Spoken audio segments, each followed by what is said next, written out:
Liftoff will start in 2 minutes.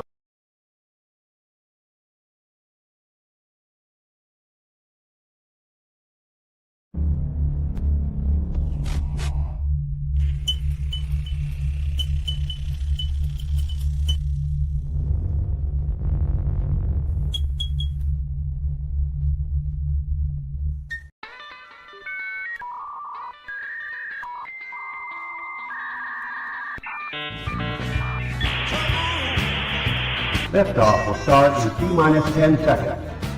10, 9, 8, 7, 6, 5, 4, 3, 2, 1. We have ignition.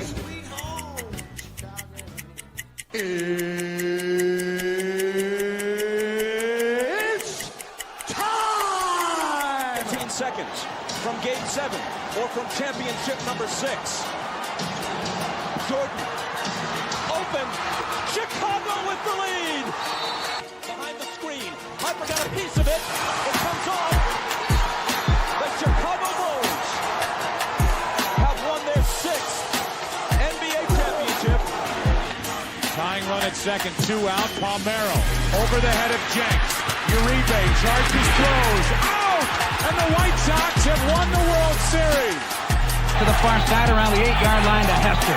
Under it and to the middle at the 15, to the 20, breaks free of the 25, to the 30, to the outside, 40, midfield, 40, 30 in the coast, 20, 15, Hester 5. Oh!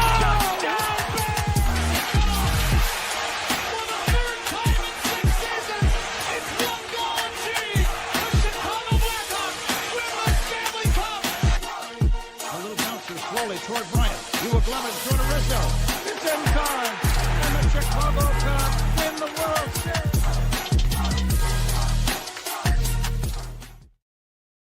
What up, what up? Welcome to ShawnSierraSports on Sports Zone Chicago. I'm your boy, the SuperBack, Shawn Sierra. Thanks for tuning in. If you're watching us on Facebook Live, well, then I guess you found us on Facebook. And if you're not following me on Facebook, what? Come on, go to Facebook, type in Sports Zone Chicago, click the like button, and now you're following Sports Zone Chicago. Excellent. If you're watching this on our YouTube channel, excellent. And if you're not subscribed to our YouTube channel, for real, come on, guys, go to YouTube, type in Sports Zone Chicago, click the subscribe button, but also click the notification button. That's the little bell next to it, and that'll let you know anytime a show from Sports Zone Chicago is going live. Get it? Got it? Good. Listen. We got a great show for you. You can also tweet the show. Tweet us at Sports Zone Shy. That's CHI at Sports Zone Shy. Now, if you want to follow me, just me personally online. Want to know what I did? Let me tell you what I did. I made it nice and easy for you folks. Nice and easy. One handle for Facebook, Twitter, Instagram, Snapchat, and TikTok. All one handle at the Shawn Sierra. Man.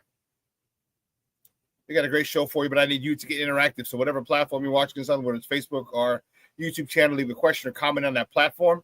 It'll come up here in the thread. We'll put it up on the screen. We'll incorporate it into the show. And that, my peoples, is what makes this the best Chicago morning sports talk show around. And that's you. So bring them all, baby. Questions, comments, smart-ass remarks, because ain't nobody scared over here. Like The Rock said, baby, don't sing it. Just bring it. Lord have mercy. This chat is jumping like crazy.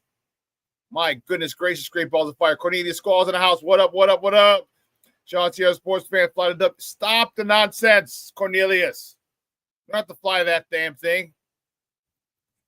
Mr. Shorty's in the house. What's up? Top of the morning to you. Thank you for tuning in, sir. Appreciate you. Rick Gonzalez. Good morning, everyone. Happy Friday the 13th. FGB. Just because you don't have to qualify it. FGB anytime you want. I could give a rat's at anytime you want. FGB. Yes. And cousin kissing Mother Hubbards. But Sean Walton to Mickey Vicky House. A Mickey Vicky Friday the 13th. Yes, it is. It's Friday the 13th, and I'm playing Jason. Nice. My man Armando Emeterio Lara Jr. is in the house. What's up, Papa? How are you? Junior is in. The party can start. That's what I'm talking about. Levent Lee, stop with your nonsense. It's like TGIF sports owners. Go stop with the craziness. Craziness. Patty Lara, happy Mickey Vicky Friday, baby. It's the weekend, baby. Yes, it is, doctor. Yes, it is. Yes, it is. It's Shawn, Patty, Junior. Everybody's exchanging pleasantries. Okay. Says on the way to the dock. Okay, cool, bro. Cool. Hope everything's all right. Works out good. At least like, sup, Shawn. Internet is acting weird today.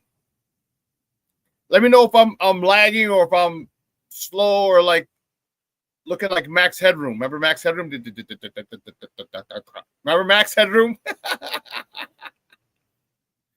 My internet's acting kind of weird today. I don't like it.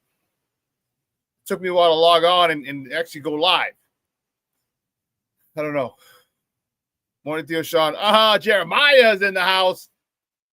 He's watching as well. Good morning, mijo. Thank you for tuning in. Hopefully we'll get you to be a Sox fan. Smart one in the family. Seems normal. Okay, cool, Papa. Thank you, Rick. I appreciate it. Appreciate it. Man, we got a great show for you. I got a lot to talk.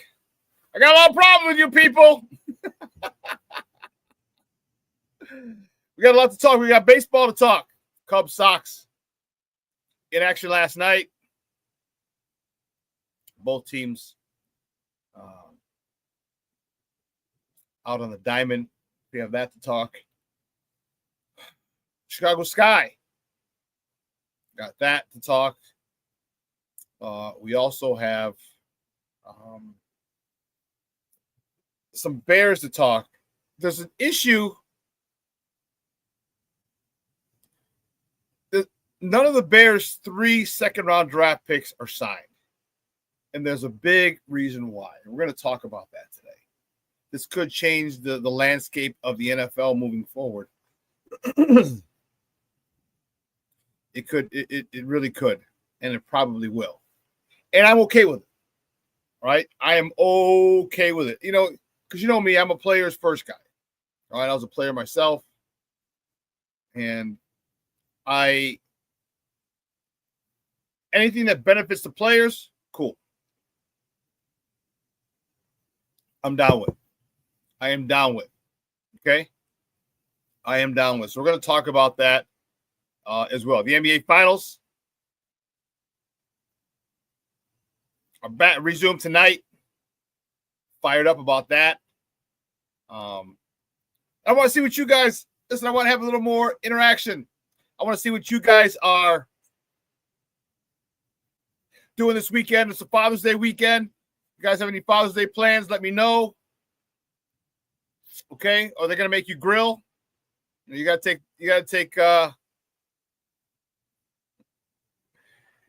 take moms out for dinner, but you get to grill. Ain't that special? Ain't that special?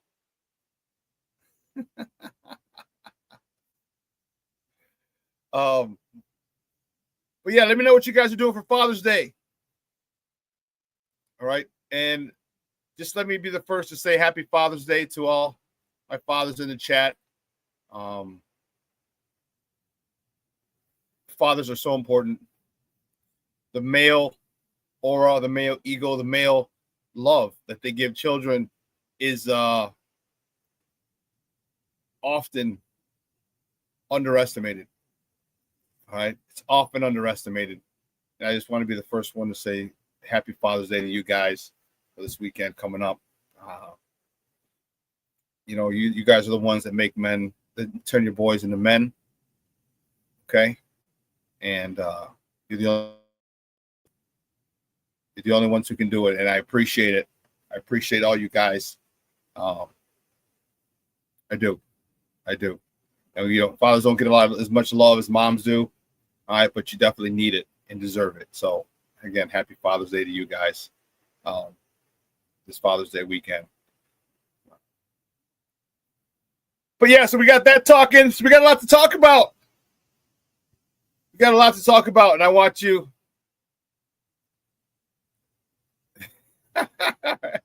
Rick. My sister does her famous spaghetti and meatballs on Father's Day. God forbid she actually cooked Mexican food. Why don't you suggest it, Rick? Or is that what is she married? Is that what her husband likes? Or why does she make that? Is that a special request? Because why don't you request it, Rick? Like, damn, dude, give me some arroz frijoles, some carne asada, some milanesa de pollo, de res, some menudo, pozole, something. Or hell, just go get some carnitas. Go get some carnitas, bro. That'd be dope.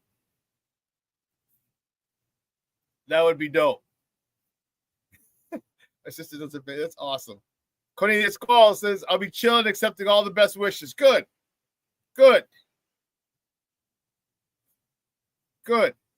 As well you should, Cornelius. Should. As well you should. Rick says, she doesn't cook Mexican food good. But the spaghetti and meatballs are a family favorite. She got no one to learn from? Man. That is funny. Rick, that is funny. Okay. Well, tell her shit. Order out. Hey, go. There's a couple local Mexican restaurants. Where you at, Rick? Oh, okay. I got it. She married a Italian. Hey, forget about it. Forget about it. You got some spaghetti. Forget about it. Don't ever go against the family, Rick. Don't ever go against the family. I got it.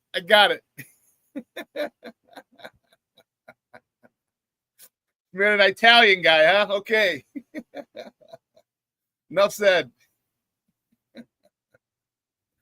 That's awesome, guys. That is awesome. I'm so happy for you guys.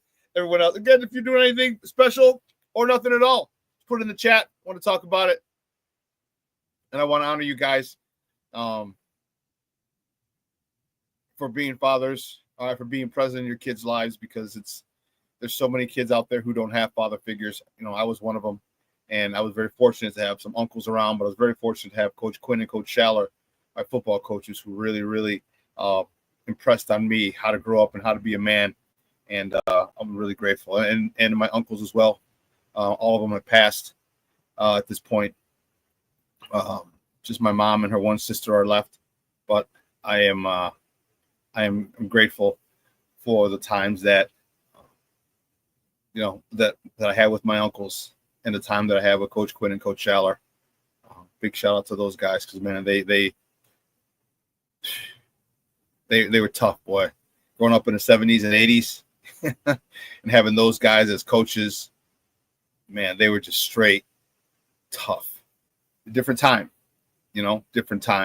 But I appreciate that, and I'm grateful to my uncle, to Coach Quinn, Coach Schaller, my uncles, and some of the other coaches that I've had in my life, and other father figures that I've had.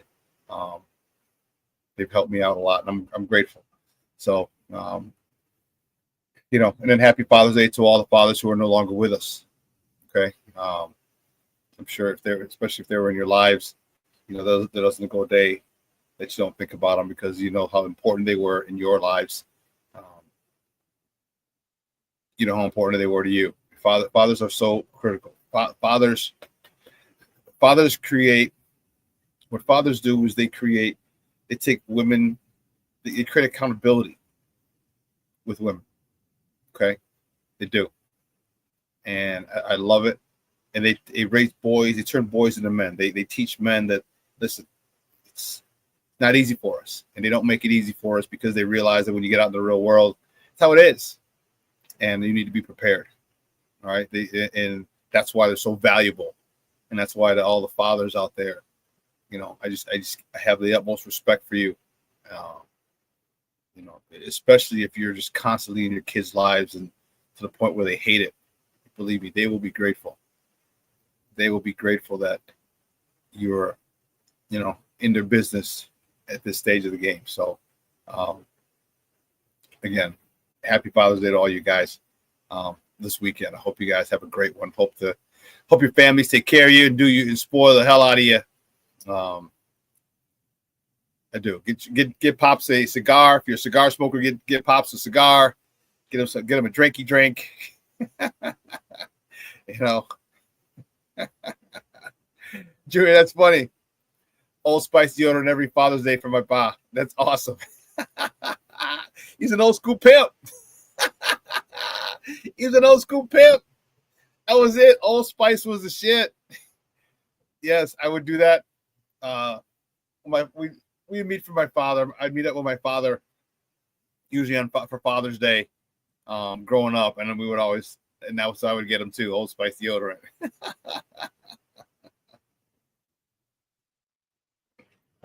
That's funny. That's funny. That's classic. Old Spice deodorant and Brute.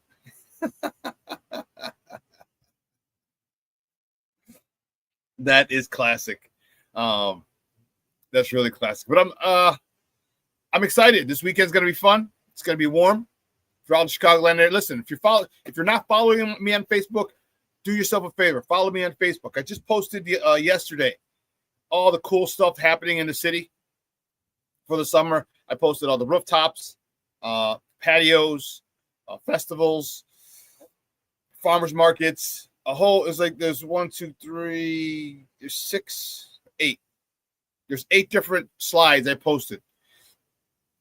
All right, 8 different slides I posted with all the stuff going on in the city of Chicago, within the city limits. Now, don't get me wrong, there's more stuff out there in the burbs, in the Chicagoland area. They have some rooftops, patios. There's more land out there.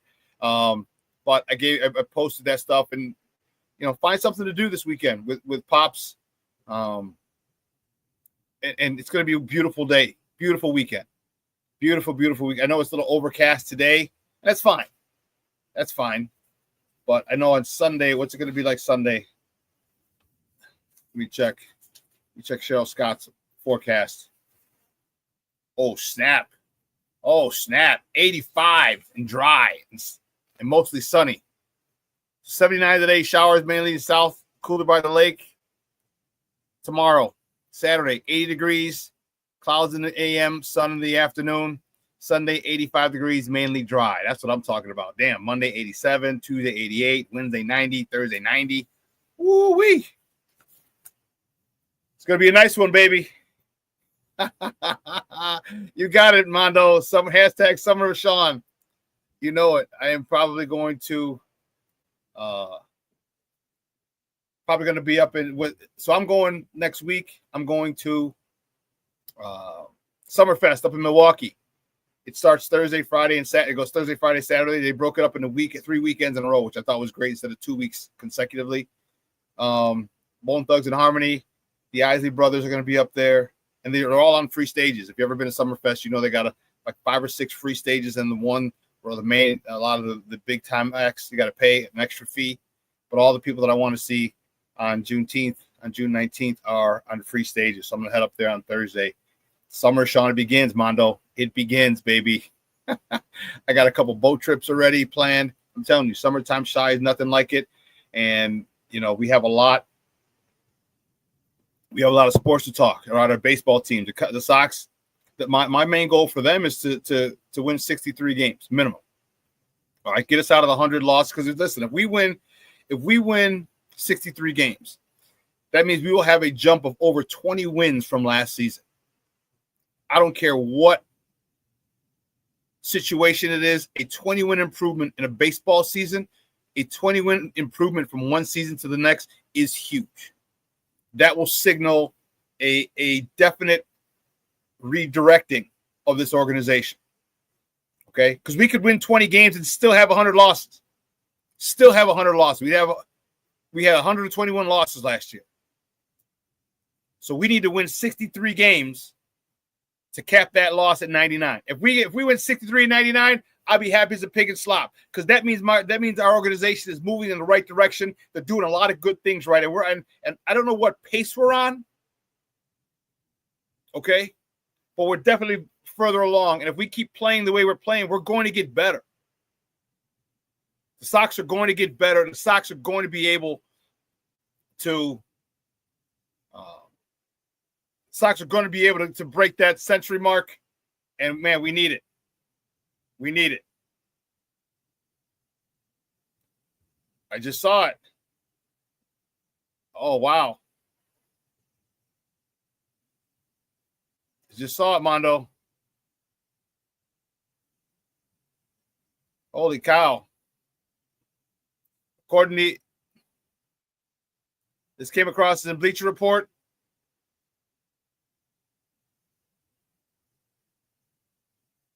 Wow. It doesn't say who he's for.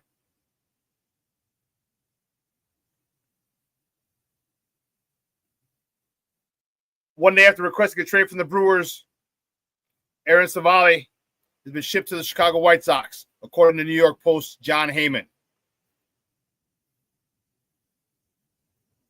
Wow. Okay. All right. Yeah, Aaron Savali. It didn't say Andrew Vaughn yet in this article, but I'll look on Twitter and I'll see at the break. Let me see Jeff Passan.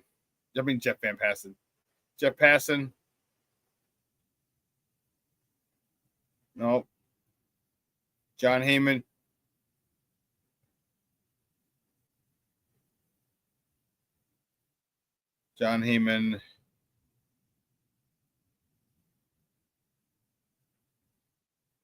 Man.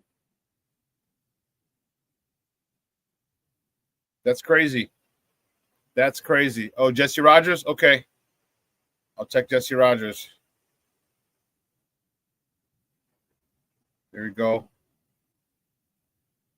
Okay. According to Jesse Rogers, yes, 17 minutes ago, the White Sox have traded first baseman Andrew Vaughn to the Milwaukee Brewers for pitcher Aaron Savali. Sources tell ESPN. Okay. Jesse Rogers tweeted it. Thank you very much. All right. You know what? It makes sense. Now I got to do some work on Aaron Savali.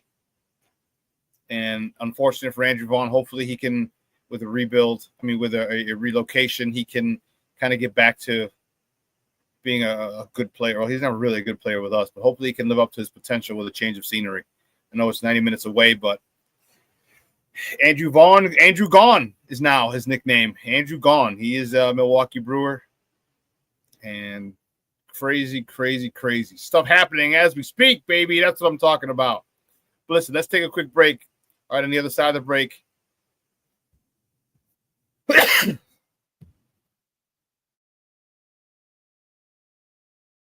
get to top of the morning topics, and we'll talk about this trade. So don't go anywhere, folks. Keep it locked right here. Shawn Sierra Sports on Sports Zone Chicago.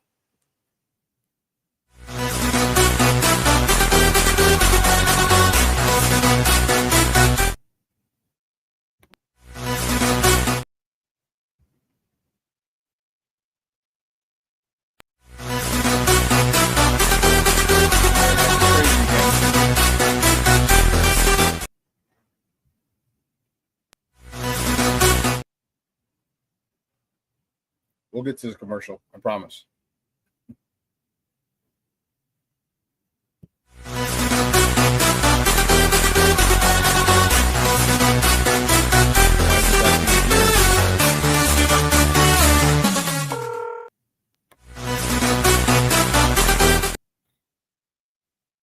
My goodness. My internet connection's fine.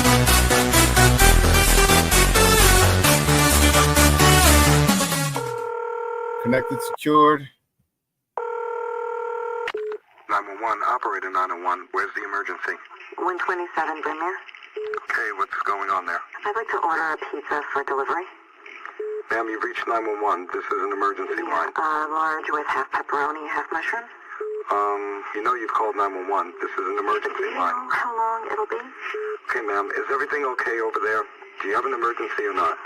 Yes. And you're unable to talk because... Right. Is there someone in the room with you?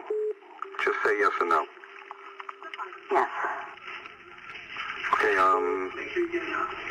it looks like I have an officer about a mile from your location. Are there any weapons in your house? No.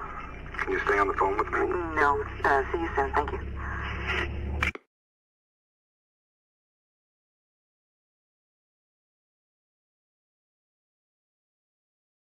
Every day, we take steps to keep the people we love safe, but some health risks are easy to miss.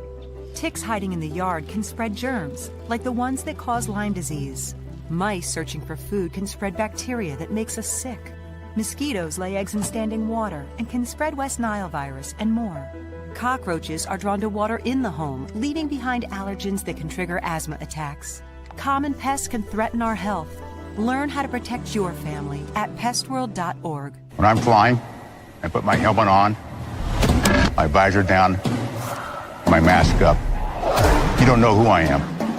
Whether I'm African American, Asian American, Hispanic, white, male or female. You just know I'm an American airman kicking your butt.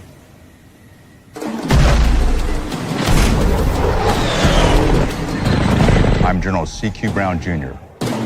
Come join us.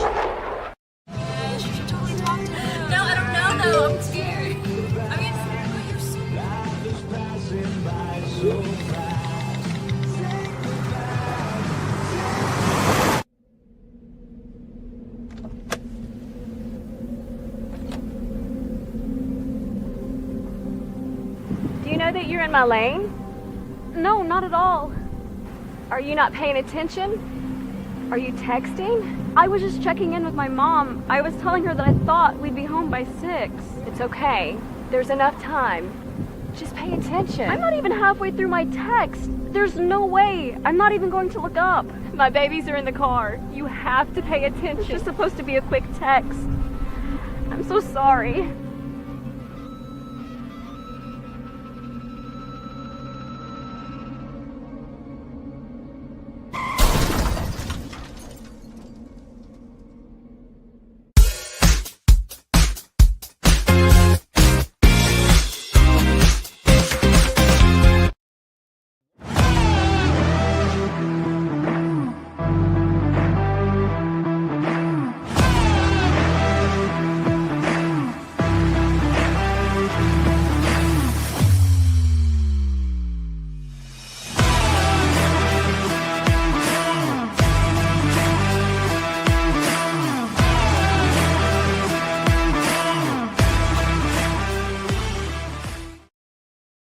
Welcome back to ShawnSierraSports on Sports Zone Chicago. Those courtesy of Nicholas Moriano, Zach Pearson, and Sean Hammond. Bears training camp last week. Those are the boys, man. I'm excited. I'm really, really excited. But let's get to it. I was gonna continue talking about them, but we'll have that in a minute. Let's get some morning, guys. You know how we do. The first segment of every show was called Top of the Morning. It won't come just when you want it.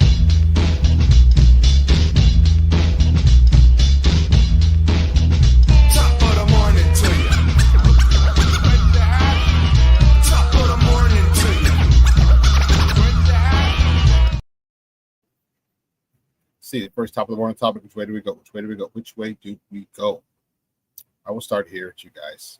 Cubs beat the Pirates yesterday 3-2. Jameson Taillon, he got the win. He's 7-3 on the season.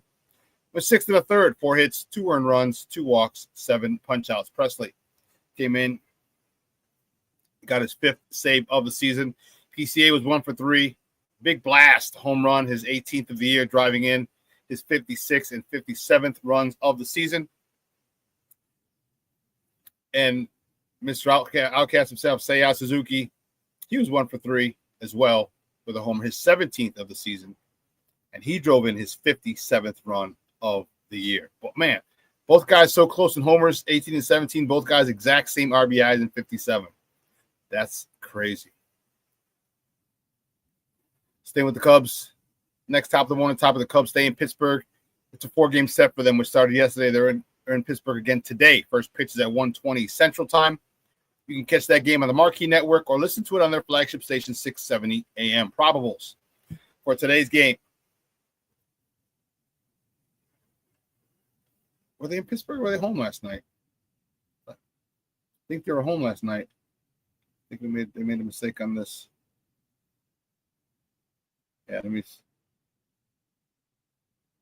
Yeah, the Cubs were home. Cubs are not in Pittsburgh. They're here. They host Pittsburgh today at 1:20. You can catch that game on Marquee. Probables, Paul Skeens is on the bump for the Bucks. He's 4-6 with a 1.88 ERA going up against Cade Horton. It's going to be a nice matchup. That's going to be a nice matchup. Wow.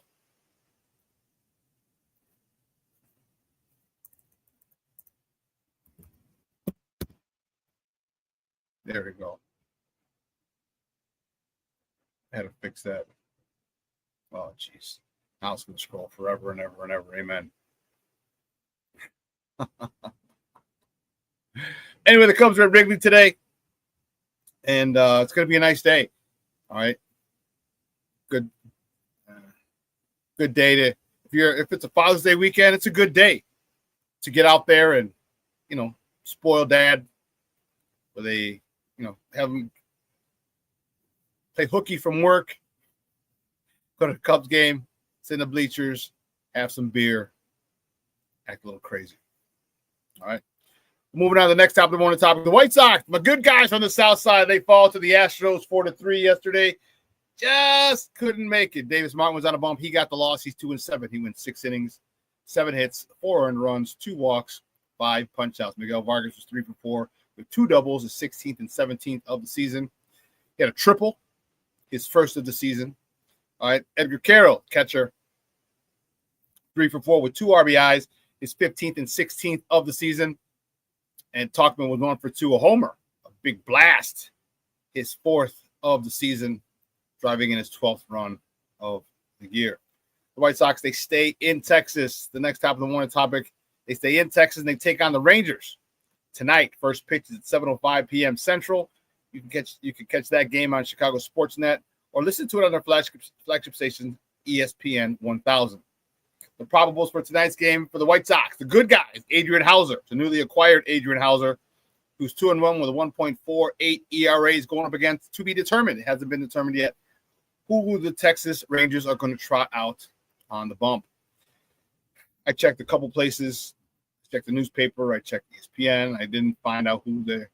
So it'll be probably a game time decision or right before the game is when they're going to let them know.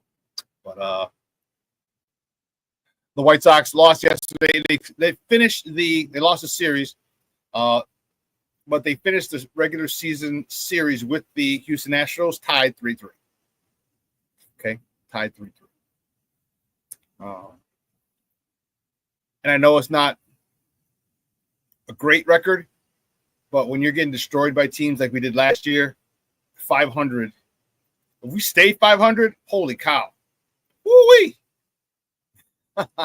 You talk about a massive improvement that would be if we could just play every team 500. That'd be crazy.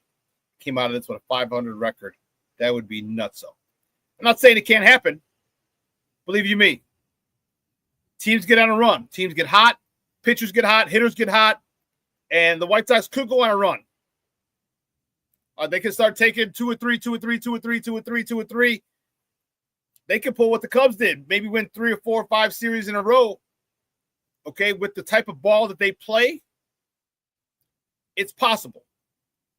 Now, feasible? I don't know if they'll win 5 or 6 straight series. But they have the capability because they're able to manufacture runs. Their ability to manufacture runs is why I give them that. And then they don't quit. You get big guys coming up all the time with big hits, different guys, not the same guy every single game, which is awesome.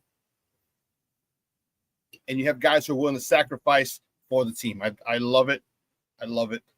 I love it. What the heck happened here? Sorry, something on my shoe. The next top of the morning topic, the Sky. The Sky traveled to the ATL to face the Atlanta Dream. The tip-off today is at 6:30 p.m. Central. You can catch that game on Ion Network. All you cable guys, cable people, go to Ion TV, and you can catch that game tonight. looking forward to it. Angel Reese has a lot to unpack. All right, there's a whole bunch that she's got to do. Yeah, let's see this. Did he check in? Yeah, my man's checking in. Where's it at? Okay, Black Diamond's checking in with his nonsense. Top of the morning, go Cubs. Stop that, Black Diamond. You, Patty, Junior, Levette. Stop the nonsense. Rick Gonzalez says my first concert was at Summerfest. Hall & Oates back in the 80s. It was terrible. Oh, wait. Don't blaspheme, bro. What do you mean it was terrible? Like the sound was terrible, or they were terrible? Dude, Hall & Oates there were some studs back in the day, boy. Hall & Oates. She said, man eater. I can't go for that. Come on, man. Classics. Don't you disrespect Hall & Oates, Rick Gonzalez. Don't you disrespect them. So let me ask you a question. Did you have your mullet? Were you ready, bro? Business in front, party in the back?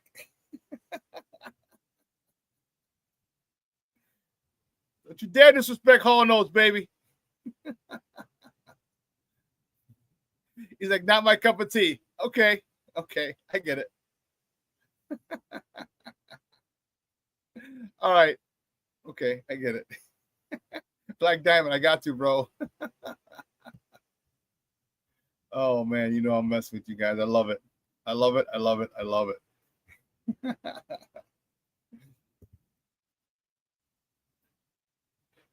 Big time mullet. That's what I want to hear, Rick. That's what I want to hear, baby.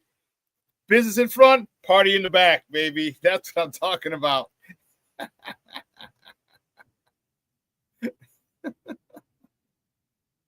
Oh, that is classic. I love it. Next top of the morning topic, the NBA Finals resume tonight with Game 4 down in Naptown in Indianapolis. Tip-off is at 7:30 p.m. Central. You can catch that game on ABC 7. Indiana leads the series 2-1. This is a huge game. This is a pivotal game. Indiana takes this. They are in the driver's seat, firm control of the series. Okay, OKC's got to fight. They got to get that home court back. It's going to be a tough one. It's going to be one hell of a game. Pressure on both teams. Huge game. Indy's looking to go up 3-1. OKC's looking to tie the series, regain home court advantage, and make it a best out of 3 with 2 of the 3 games at OKC. This has been a great series to this point. And it's a shame because a lot of people probably aren't watching. All right. I just think that it's a great series to watch. Again, and I say that with a grain of, tongue-in-cheek or not tongue-in-cheek, with a grain of salt, because I don't like the style of basketball that both teams play. Threes. I hate it. But that's where we're at. That's the state of the NBA today. I hate it. Like Men on Film. Hated it. Can't stand that type of basketball. Rick says, I have not watched 1 minute, to be honest. I hear you, Rick. You're like a lot of people, bro. You're like a lot of people. All right? A lot of people aren't into this style of basketball, and I get it. Especially as old heads. Get off my lawn. All right? We grew up on a style of basketball that was different.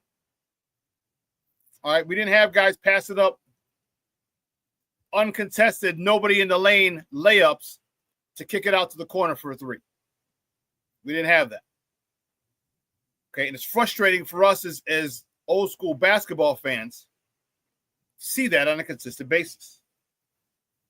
The one thing we can appreciate and do like is the physical play that's being allowed and the way that Oklahoma City plays defense. OKC plays some great team defense. King Book of World checking in. He's like, 119 threes a game?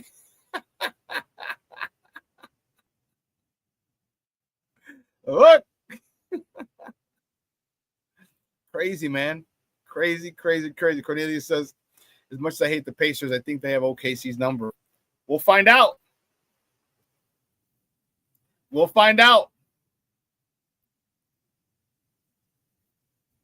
And Cornelius says, man, you're missing some good basketball. These are the two best defenses in the NBA.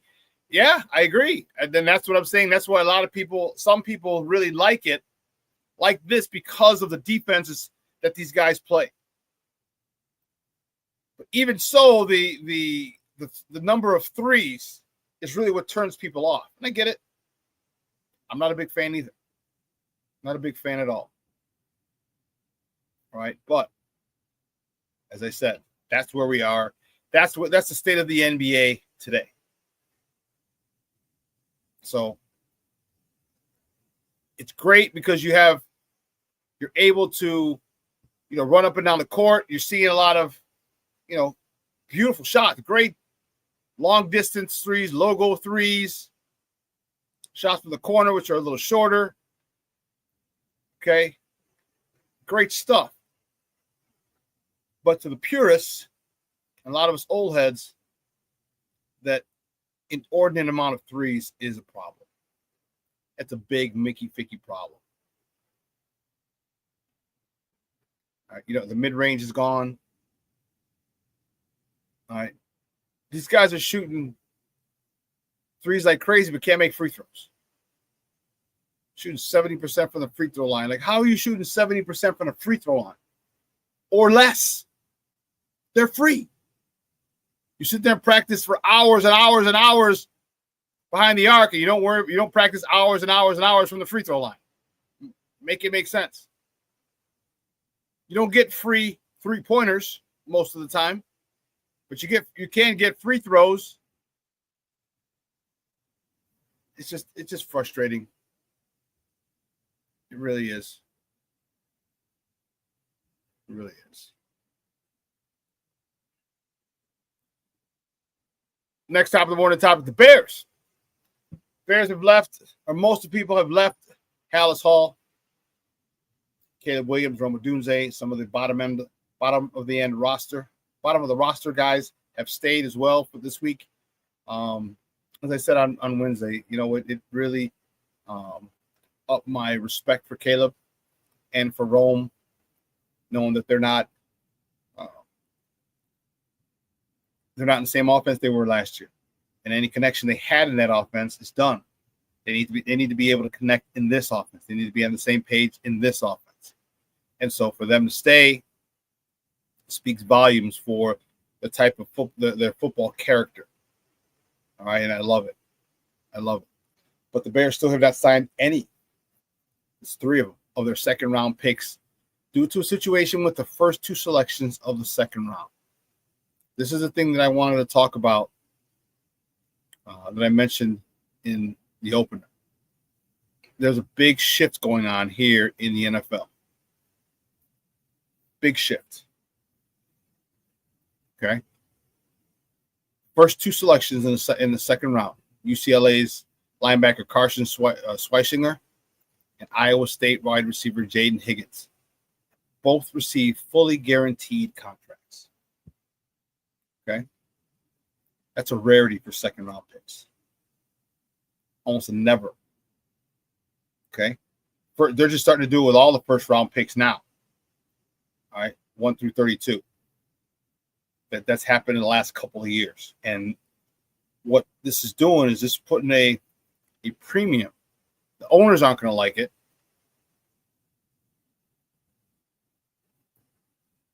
Owners aren't going to like it because now they're slotted. They're contractually obliged to pay 2 rounds of players.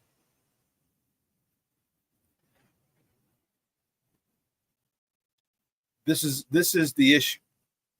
Okay. These 2 guys got it. So these are the top 2 players in the second round, so everyone else wants to fall in line. I believe it's gonna take a while, and the only way it's gonna happen. Let me finish my thought. I think it's gonna take a while to sign all these second round picks. Yeah, 30 of the 32 are unsigned because the other 30 want fully guaranteed contracts. So number 64 wants his contract guaranteed just like number 33, the 33rd pick, and 33rd and 34th pick who got theirs guaranteed. And that's a big shift. That's guaranteed money that the owners have to pay out. So if this guy's a bust and his 4-year deal and you cut him after 3, guess what? Too bad. You're still on the hook for his 4th year. And that's what the owners don't want to play. And this situation is going to come up in the next CBA. When is the next CBA? Let's check it out. It's NFL CBA negotiation. Oh, damn.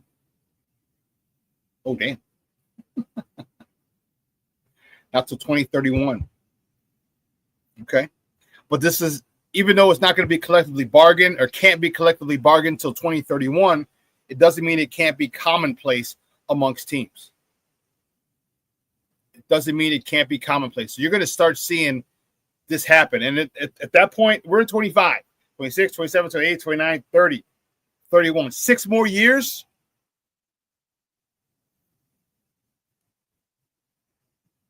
Rick, you hit the button, you hit it right in the head. NFL owners crying poor. Like, come on.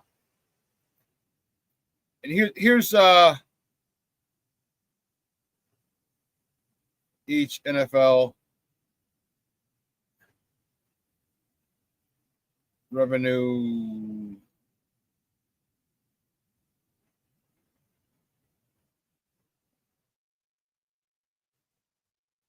yes. Okay. Here's what they're complaining about. In the 2024 NFL season, each team at the end of the broadcast, at the end of the year, each team, because you should know by now, if you watch me, that the NFL is a non-for-profit organization. Okay, so they collect all the money, all the TV, all the licensing deals, sponsorships, okay, put it in a big kitty, and they divvy it out at the end of the fiscal year. That number has been going up forever, every single year.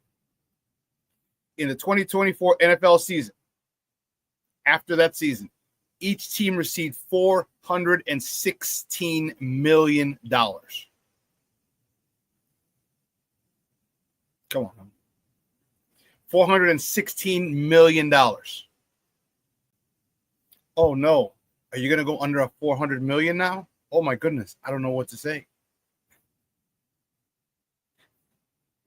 Oh, my God, owners, how are you going to – can you pay for your fuel for your private jet? Is that going to be an issue now?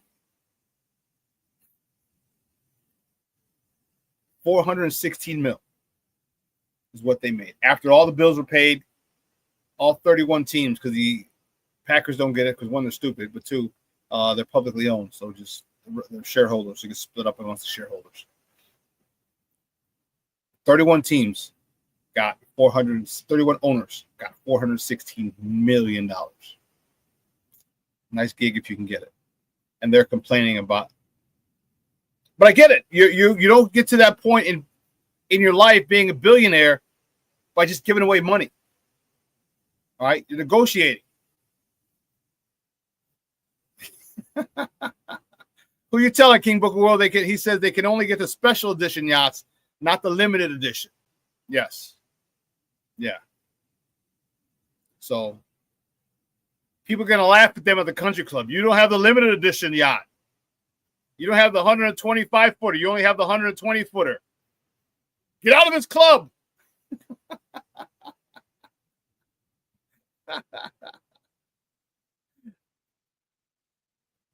You're beneath me with a 120-foot yacht. Who comes in this club with a 120-foot yacht? It's got to be at least 125-foot yacht. But that's going to be a problem. That's going to be a situation because a lot of teams a lot of players or agents are holding out for this type of incentive. I get it. The NFL is a copycat league, and in more ways than one. And now the second-round players, they're copying the first two. Carl Schwarzenberg of UCLA and Iowa State's wide receiver Jaden Higgins.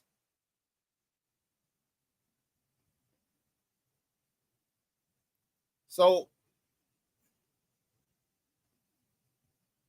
Schwarzenberg was drafted by the Browns, and Higgins was drafted by the Houston Texans. So trust me, they're going to, at the next owners meeting, they'll be like, come here, you two. Come here, you two. The hell are you doing?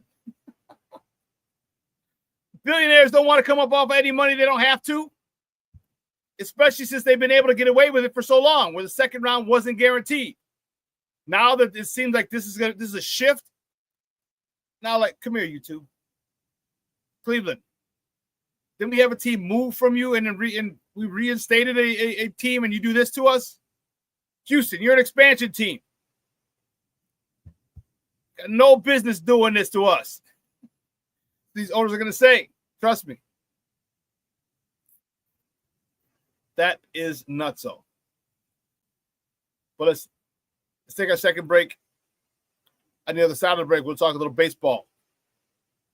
All right, so don't go anywhere, folks. Keep it locked right here. Shawn Sierra Sports on Sports Zone Chicago.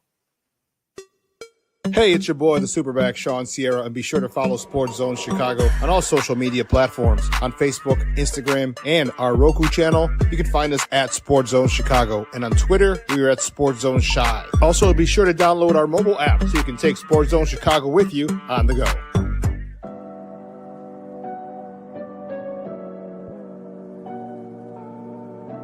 How do you take care of your mind health? For my mental health, I meditate in the mornings. I have my dogs. They're the best. I just find ways that help me just relax. Finding things that make me happy, like being close to my family. I meditate a lot and read books. I have hobbies outside of the game. I'm able to switch off. I'm able to turn my brain off from the game of basketball. Your mind health matters. Your mind health matters.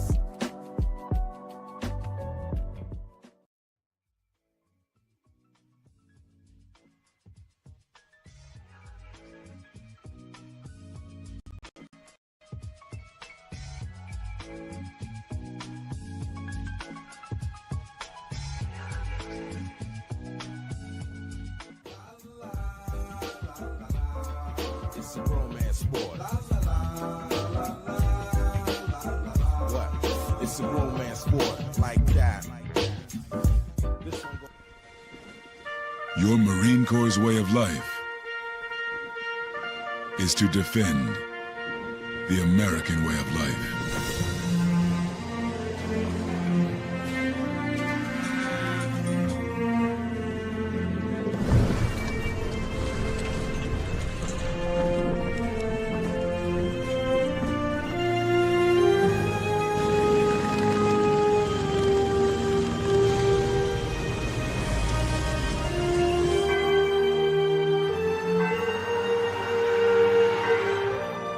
Every day, no matter where we serve, we take a stand for our nation, for each other, for us all. The few, the proud, the Marines.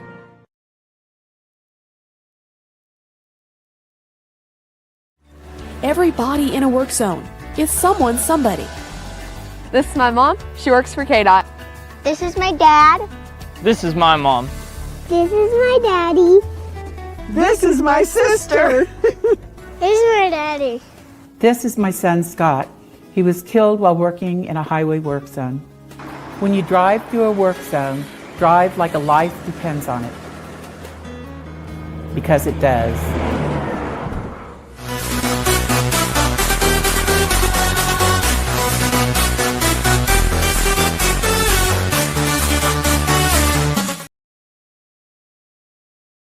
Yeah, no, he misses a lot. I mean, anytime you're not out there, if you're in the training room when the rest of the guys are practicing, you're losing valuable time with your coaches, valuable reps with your teammates, the ability to build the trust that we're talking about. It's not just the coaching staff having trust in you doing the right thing over and over, but it's also your teammates. They got to be out there. They got to see you do it. They got to know that the guy right, left of them, that they're going to do the right things and they're going to make the plays when called upon. So, yeah, I think it's for everybody, and it's a shame that he got dinged up and missed all that time, because for a young player, it's really where you get the most reps and you can get better in a hurry that way. So that's really for every player on this team.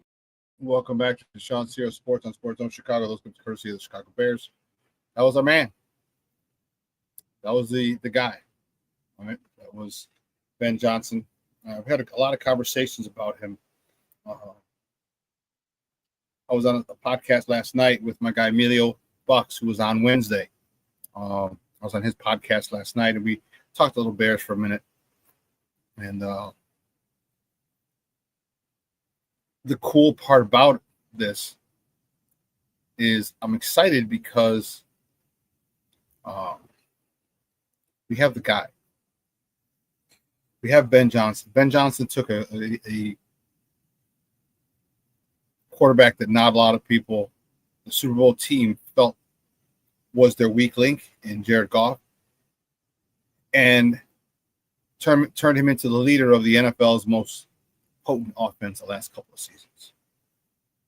Okay, so we got that guy, and I hope it's going to be Caleb, but if it's not Caleb, I have faith that this guy can get it done with whoever it's going to be. Again, I'm not taking a shot at Caleb. All you Caleb people, relax. All I'm saying is I'd rather have Ben Johnson. He's the most important piece in this puzzle. Okay, we had Caleb last year. All right, we didn't set the world on fire. Okay, we got Ben Johnson.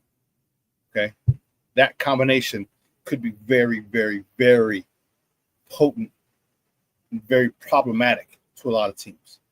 So I look forward to this, and this is why I'm, give me the, what happens when you have a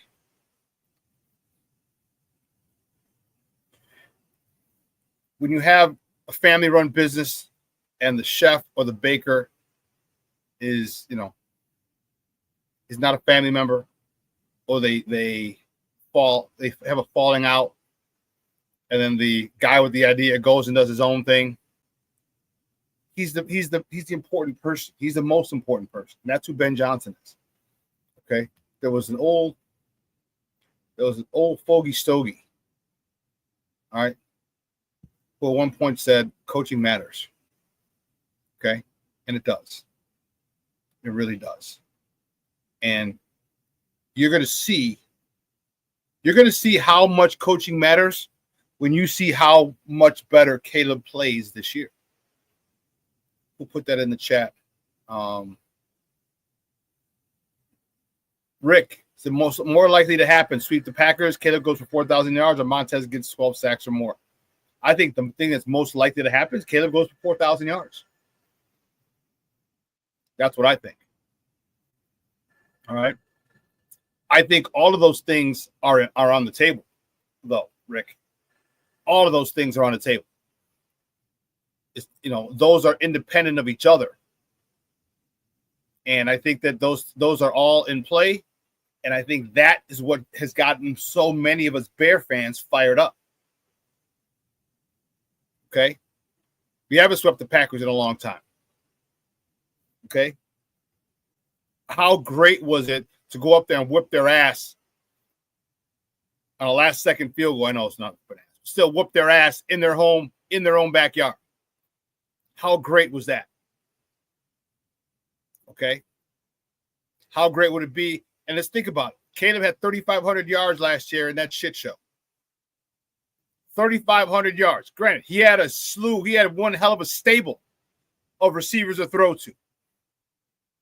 Okay. But he still got it done. He still threw for 3,500 yards. And Montez Sweat, I'll tell you what, I don't know about 12. I'll say 10 to 11, Rick. Because you got some other boys in there now.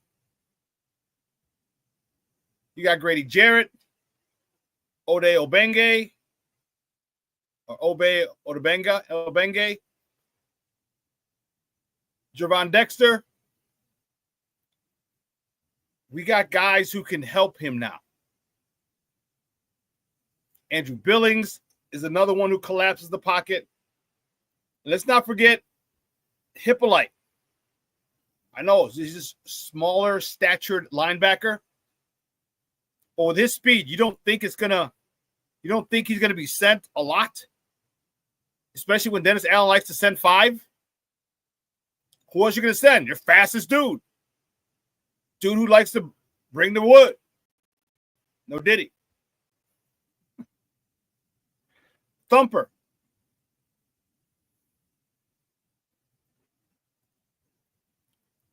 You know,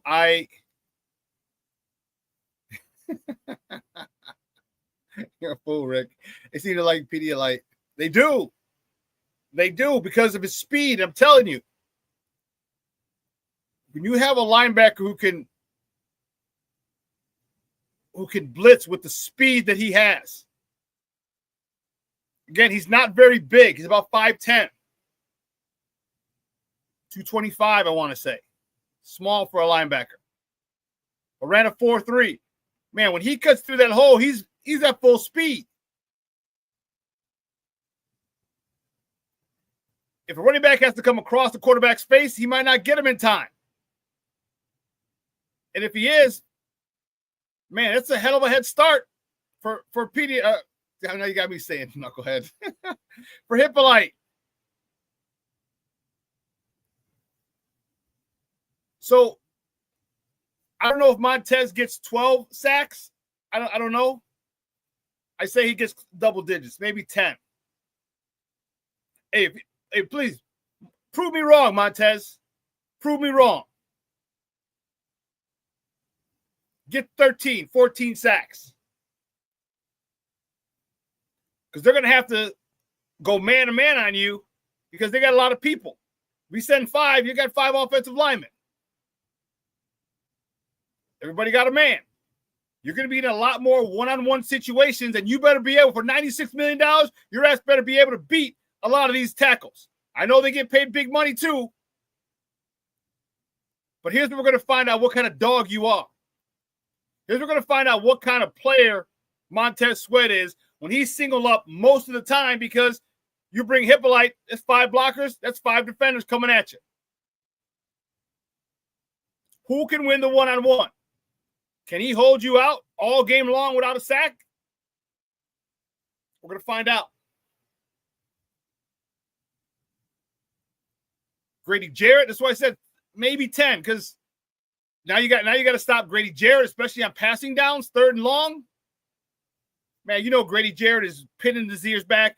Andrew Billings has consistently collapsed the pocket since he's been here. So Montez Sweat, you get pressure on the edge. Odebengo, you get pressure on the edge. Quarterback got to step up. Oh, snap, can't. Billings just collapsed in the pocket. Hippolyte's coming on a blitz. Gervon Dexter's penetrating from the 3 tech. There's going to be a lot of one-on-one matchups that these guys are going to have to win. And I like the philosophy of bringing 5 and making it a one-on-one matchup every single play. Especially pass plays. Every single pass play, it's one-on-one. And if you are a defensive end or defensive lineman, your mentality should be, no one man can block me. No one man is going to stop me from getting to the quarterback.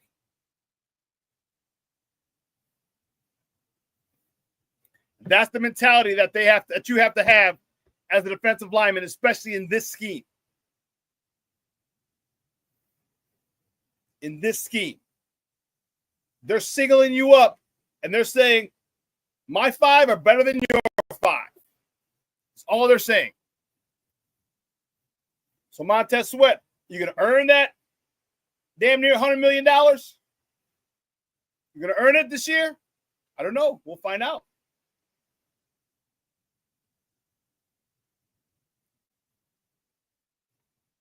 Cornelius, what do you got here? Cornelius says, since I've been watching Ben Johnson's offenses, I can see where Caleb will make his schemes even more dangerous because of Caleb's athleticism. So you mean by his ability to extend the play? Is that what you mean?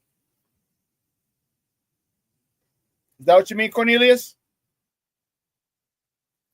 His athleticism to evade the rush, buy time, which puts DBs in a more unenviable situation. DBs don't want to cover for 7-8 seconds. They don't. They can't. Especially when you have scramble rules. You see the quarterback breaking out of the pocket. Short guys go deep. Deep guys come in. The biggest issue with that, Cornelius, is he's got to run. He's got to run. Use his athleticism. Run and get down. Run and get down. Because I'll tell you what's going to happen. If he runs and moves the chains, just get me the first down. If they play good defense, got our guys covered, good zone spacing, and no one's open, run the damn ball. Get up there, get a first down slide, and I'll tell you what, that is going to demoralize defenses. That will demoralize defenses. When you have receivers blanketed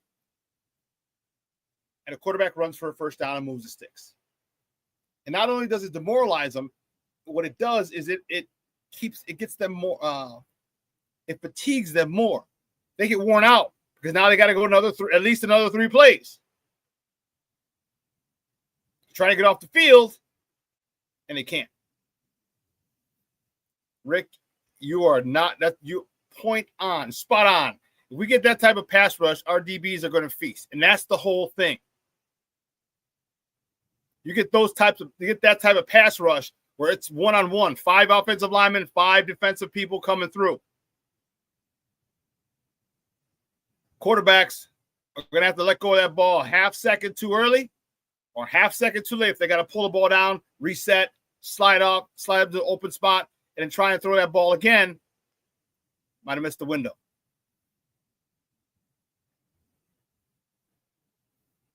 Cornelius says they have to account for him on a lot of plays. Yes, they do, but he's got to run. He runs the way Roschon Johnson runs. He's running like scared. Like, oh, someone's coming. He's looking for someone to tackle him. This is from a running back perspective. If you just need a first down, all right, you got to find the spot. Say it's a 16-yard line. Find the least path of resistance, get there, and get down.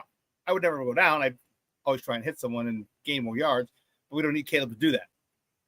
Find that first down marker, get a yard past it, and get your ass down. And get there to sprint. You know, guys who are running, they're looking and like run straight.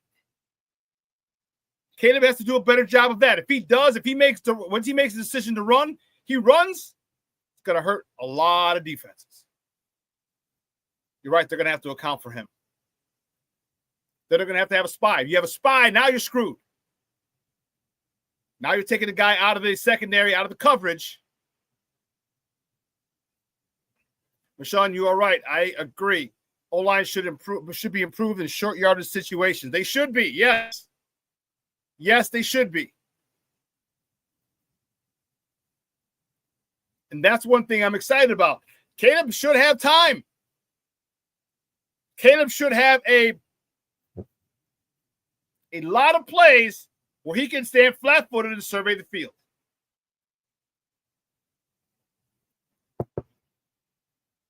He can stand flat-footed, first read, second read, third read, checked out.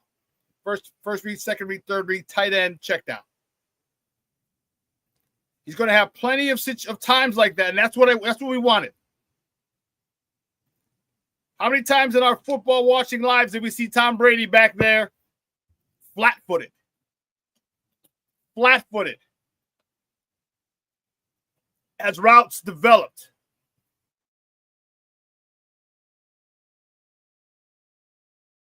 Back there, surveying the field. No. Go that way. You come in. Directing the receivers like an orchestra. Why? Because he had nobody there in his face.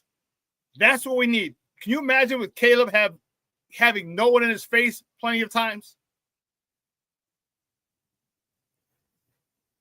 That's what we're expecting.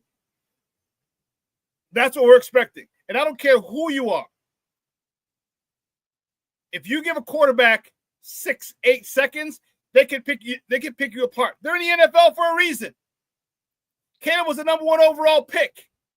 I'm talking about bottom end, 6th, 7th round guys. They can pick you apart if you give them 8-10 seconds. What is Caleb going to do if you give him 6-7 seconds to throw the ball? I don't know, but I'm going to have a hell of a lot of fun watching him do that. Hell of a lot of fun.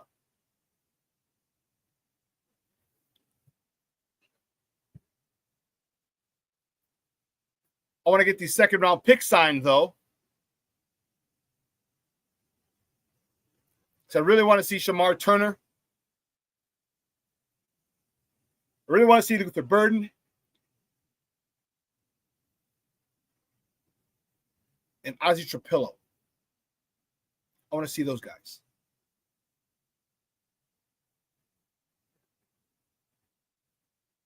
Do anyone else get you excited? Any of the other rookies? I think this is a really nice rookie class. Look, rookie draft class the Bears got. Anyone you want to see? I want to see Ian Wheeler. Remember him from Hard Knocks? Tore his ACL last year. Remember that? That dude can go. That dude got some speed, some serious speed. I think he runs a 4.3. Let me double check.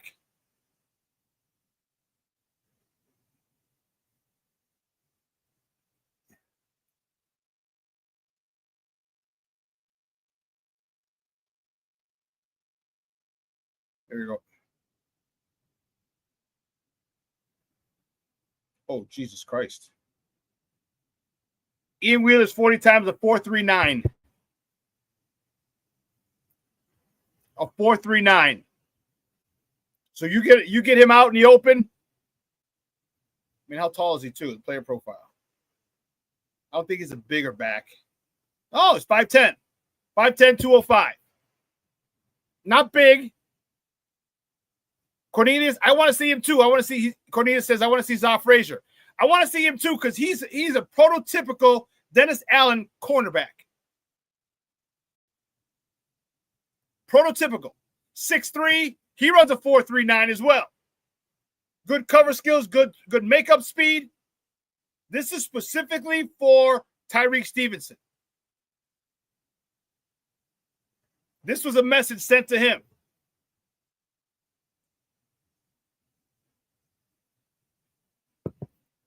Which I think Tyreek Stevenson is going to have a phenomenal year. I really do. A phenomenal year. A makeup from last season, the maturity level that he seems to have ascended to, and the pressure from the draft picks and people behind him. You still got Terrell Smith who wants to play for Minnesota, who's on the roster, who's going to give him a run for his money. Rick says, Ozzie for me. I want to see Ozzie too. If we found our left tackle for the next 10 years, that would be great. Man, I'll tell you what. If we did, dude, the young man is 6'8". There's going to be one hell of a battle in camp. Ozzy, Trapillo, Kieran, Amagaji, Braxton, Jones. That is going to be a battle. Michelle says, I don't see that many tall quarterbacks in the NFL. No, that's why he's a unicorn. That's why he's a unicorn. He's 6'3", so you got all these 6'3", 6'4", 6'5" receivers. He can run with them.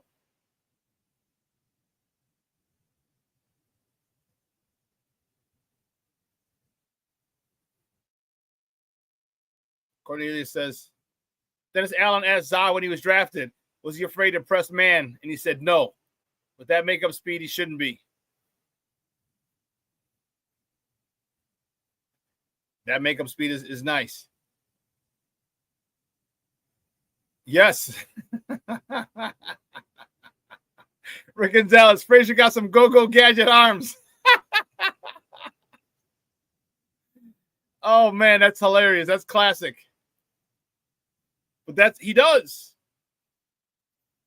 And what's weird, I have some long arms too. And I'm like, I never really realized how long my arms were, until maybe like 15 years ago. Most of my career, I never realized how long my arms were. And, you know, we'd have banquets and stuff at the end of seasons or coaches. And I'd be like, hey, what shirt size you wear? So, you know, when you get a shirt size for a man, it goes neck / arm length. So I got 17.5, 34, 35 arm. And some of my linemen are like, I need an 18, 32, 33. I'm like, 30, your arms are that short? Having that is a huge, huge, huge benefit for DBs. Not only you're tall, but your limbs are long. You're athletic, so that ball goes up. You can go up one hand and get up even a little higher, an extra inch or two, going up with one hand. And even if you don't pick it off, you deflect it on third down. Now they got a punt. Yeah, but Shawn, this guy's he's gonna, and this is what you want. This is what you want. You want competition. Tyreek Stevenson. Okay, Papa. How sorry are you? How focused are you on this season? Because you got Cobb now. You got mugs breathing behind your neck. Terrell Smith wants some of that work. Zal Frazier wants some of that work. How much are you going to let them? How much of your work are you going to let them take from you? And if you don't let them take it from you, guess what? You're going to have a phenomenal season, which I think you're going to have already. But you understand what's at stake. You understand that people want your job. You understand they're going to stop at nothing to get it. And for you to maintain it means you better play your ass off. And if you play your ass off, you're on one side, Jalen Johnson on the other side, Kyler Gordon in the middle. Who the hell's going to catch a goddamn pass on this defense? Who's going to catch a pass when a quarterback has to throw the ball half second early because you got Montez Sweat, Gervon Dexter, Grady Jarrett, Ode Odobengo, and Mr. Hippolyte coming at you. We're in a really good spot defensively. I know we added a lot of offensive pieces. We added a few key defensive pieces as well. And to me, that's exciting because not only did we focus on one side of the ball, we were able to get guys on both sides of the ball that can be instant contributors. With a defensive scheme, and I'll tell you what, Zal Frazier might just push you. He might get reps.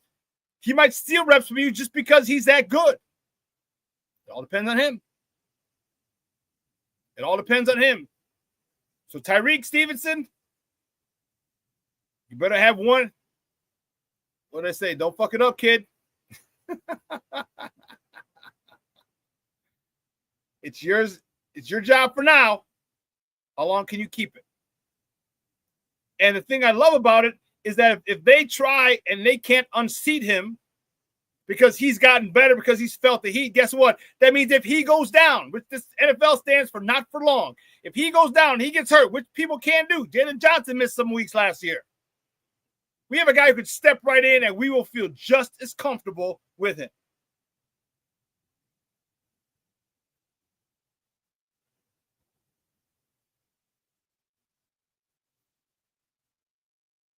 King Booker Will said, I like what Johnson said about being on time, not just for Caleb, but also for the wide receivers.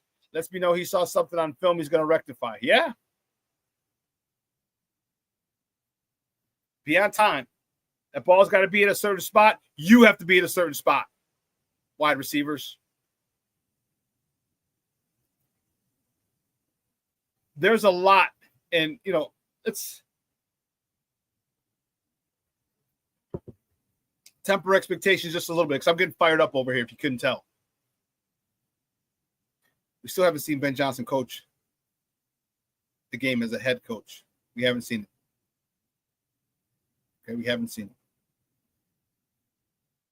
It's going to be some trials and tribulations, some bumps in that road.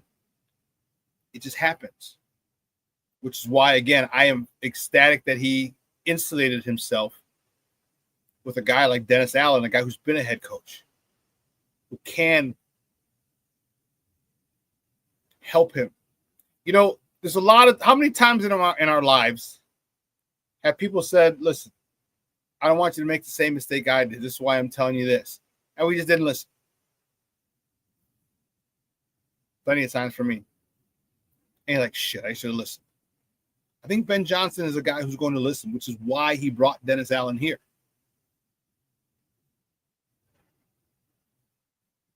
Okay. He's got Dennis Allen, former head coach, two-time head coach.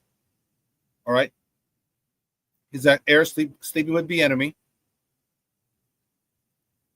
as a world champion play caller. King Booker said all the time, people like, you just don't listen. Just hard-headed, huh? Just hard-headed, huh, King Booker World? Hey, let me know if you made it to that store, bro. Let me know if you made it to that store. But that's what it's about. Shortening the learning curve. He's got to make mistakes, but minimize those mistakes. Dennis Allen, your job is huge this year. Huge. And I think Ben is the kind of guy to realize that, like, okay, I brought him in. I kind of take him for when he suggests something, I'd probably do it. Probably do it.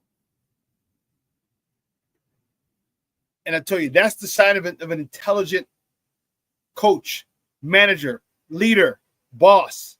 When you hire people who are smarter than you, shows you're smarter than them.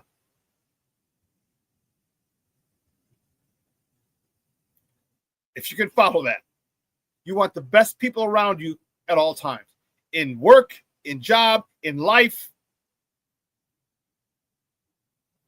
And I think Ben got a really good one in Dennis Allen.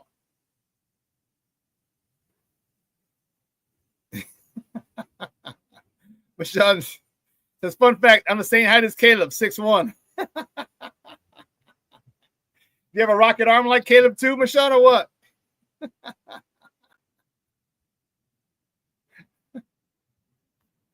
That's funny. That's funny. So the battles that we're going to have in training camp when the guys come back are going to be intense. You know, I hope Cole Kmet has a wonderful honeymoon with his lovely bride. I don't know how long they're gone for, a week or two, who knows? But I hope he's ready to kick some ass when he gets back. And I remember, all right? Shawn says, I don't have an arm like I don't have that arm like Caleb. Good to know, Shawn. Good to know. I remember when you had time off just before training camp started. That was the best. It was the best time, but it was the worst time. These are the best of times. These are the worst of times. Because you didn't want to get hurt. You knew you had to continue to lift. And you didn't want to get hurt, especially at me. My senior year in college, we had a new coaching change. We had a coaching change, a new head coach. My head coach had left and went to Maryland after we went 11-0. And 2 weeks before camp, I strained my back. I was literally warming up, and I had 135 on the bar. I was squatting 500 plus pounds at the time was my max. And I had 135 warming up and tweak my back. Couldn't work out for the last 2 weeks prior to the season. Didn't participate in training camp for the first week and a half. So believe me, I get it.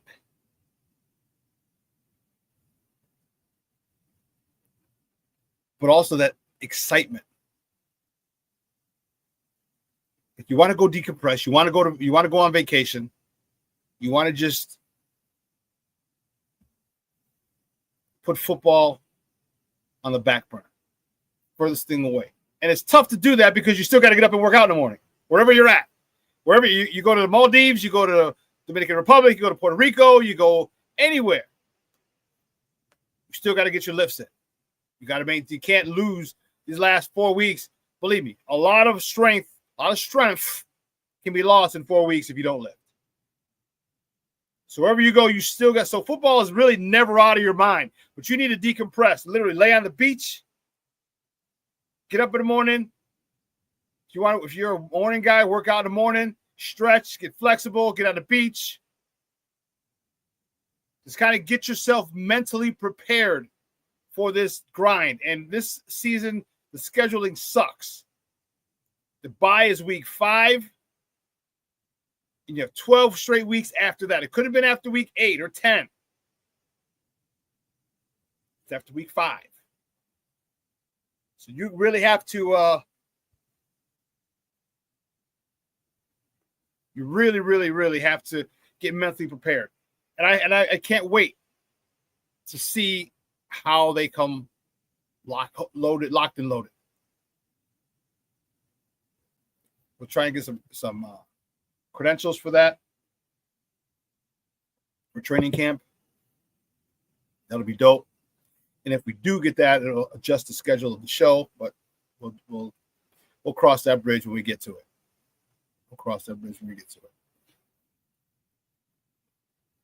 Is there anyone that you're interested in? Who do you want to talk about? Who do you want me to talk about for the Bears? I can't wait. I want Luther Burden signed. It's funny. I want all 3 second-round picks signed.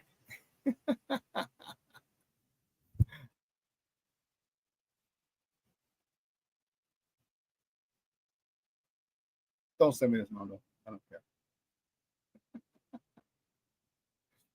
I'm actually anxious to see Colston Loveland. I'm anxious to see him because his talent excites me. No Diddy.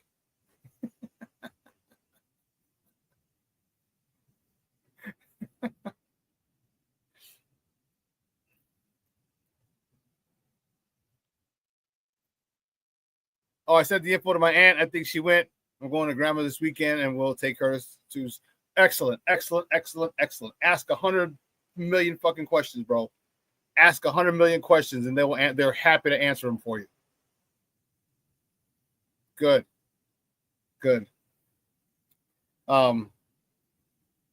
Colston Loveland. We haven't seen him at all.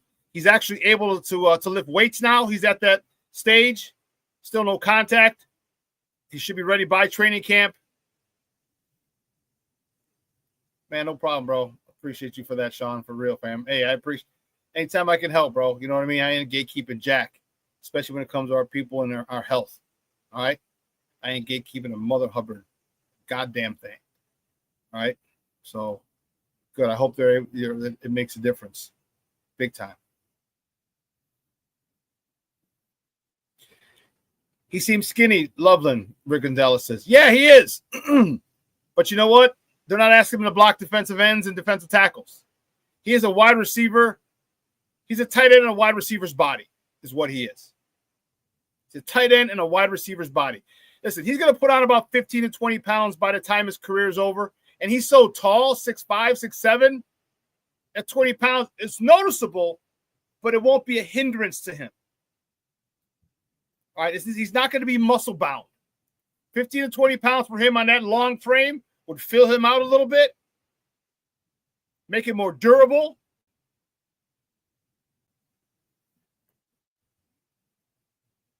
246, huh? That's a nice size. That's a nice size. Wow.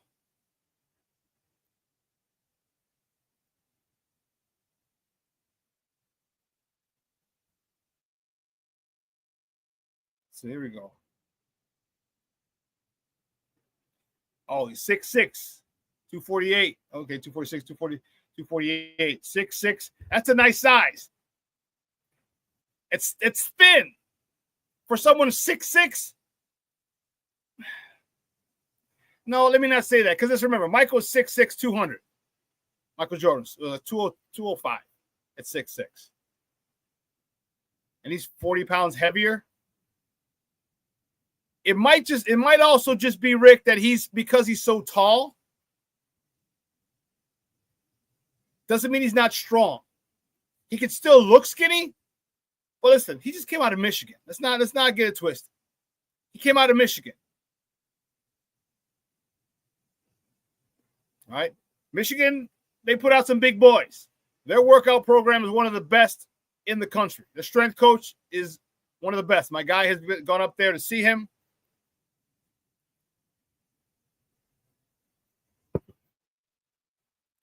Rick asked the question, Shawn, we don't talk special teams too much. How confident are you in Cairo Santos? And are you happy to retain Hightower to coach? Yes, I am happy we retained Hightower. Okay, and here's why. There's continuity. All right. Coach Hightower is probably going to be able to do most of the same shit he did last year. And because unless Ben Johnson says, I need this scheme completely changed, because they're going to go over and say what worked, what looked good, what didn't look good. Okay. And then with a lot of people middle to the end of the roster, middle of the roster, a lot of those people are the same. Excuse me. So you're asking a guy to stay with his squad with a majority of the people that he had some success with last year, the last couple of years, really. I think it's a good move. Cairo, I feel confident in him. I know he's more of a line drive, and people, he can get. I'm good. I'm good with him. I'm good with him. I'm good with him. 50 to 55. I'm good. Cornelius Squall says, obviously Ben Johnson believes that Colston could be a Sam Laporta, and that's enough for me. Yeah. Yeah. Do you see the weapons that Caleb has now? DJ Moore, Rome Odunze, Luther Burden, Cole Kmet. I was going to say Sam Laporta. Colston Loveland. Do you see what he's got now?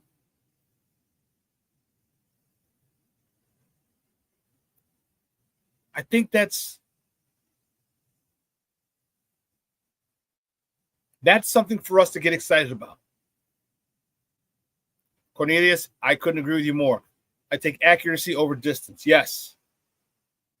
And it's not like Cairo Santos doesn't have a strong leg. He can hit from 55.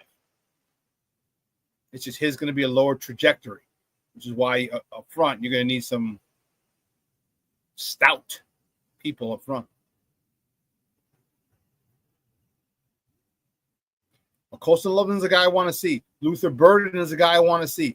I want to see Luther Burden in his 4.3 speed. I want to see that.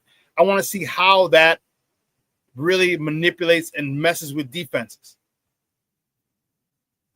He's his own stretcher. What that means is, as a DB, you're told, be deeper than their deepest guy. No diddy. Okay? Be deeper than their deepest guy. So if Luther Burden can get to the end zone, guess what? That distorts the zone. All right, especially if you got a too high safety. Imagine a too high safety. Okay? And Luther Burden runs a corner route. Well, guess what? Let's say this safety has to run that corner route with him, which means this whole side of the field is open, because the safety who was on that side of the field has to go with Luther Burden. So now if you have a seam route coming up the middle or a seam route on that side of the field, now you have something wide open.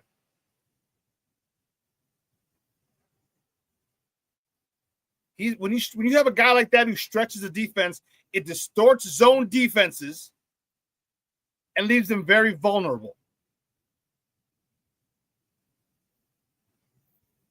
This is why I want to see him.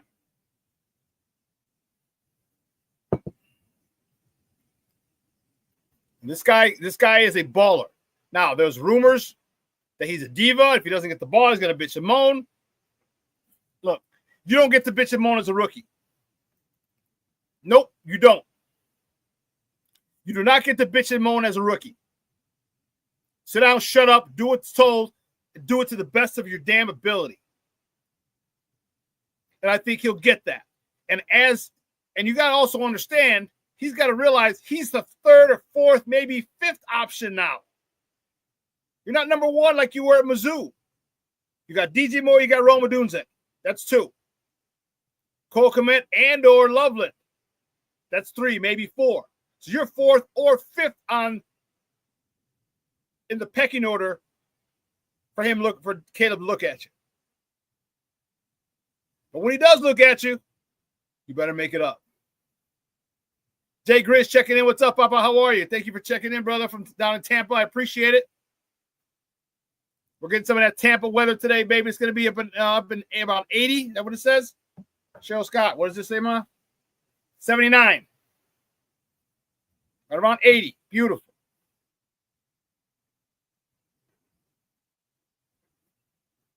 But this is what we wanted for a long time. We have a plethora of weapons. Remember, Luther Bird led the NCAA last year in YAC, in yards after catch.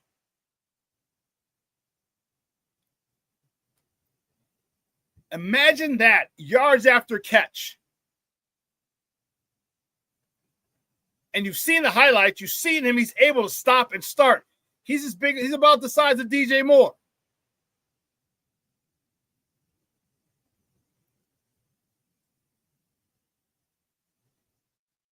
His ability to stop and start, leave defenders there, shake him a little bit, stutter after he catches the ball is going to be exciting. When's the last time we had a guy who was a playmaker with the ball? Was Tariq Cohen?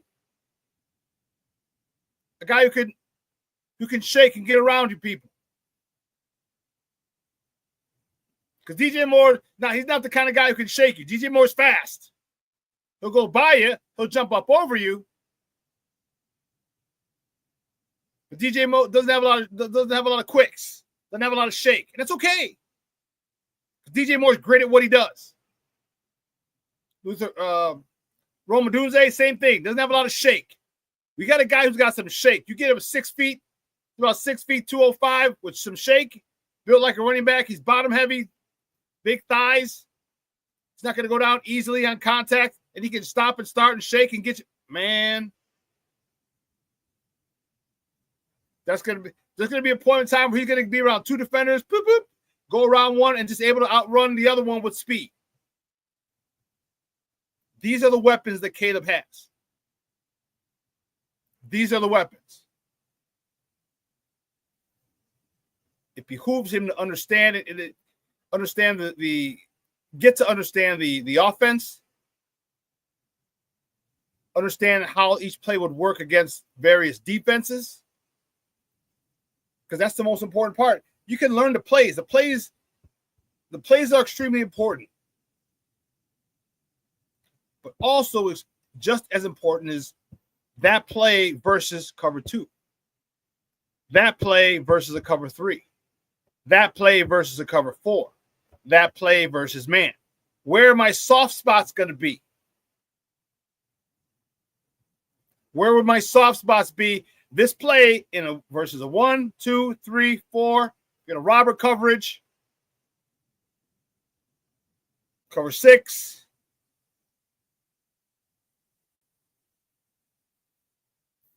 They have quite a bit of the different receivers are different types of receivers, which is great. We finally got the guy to take the top off the defense which was what Tyler Scott was supposed to do. But for some reason, he hadn't been able to produce like we wanted. Luther Burden seemed like he got a chip on his shoulder, man. He's pissed that he thought he was going to be a first-round pick. Nomad checking in. What's up, Papa? How are you? So the Bears are going to be a matchup nightmare if they use tempo to their advantage. Good morning, y'all. Yeah.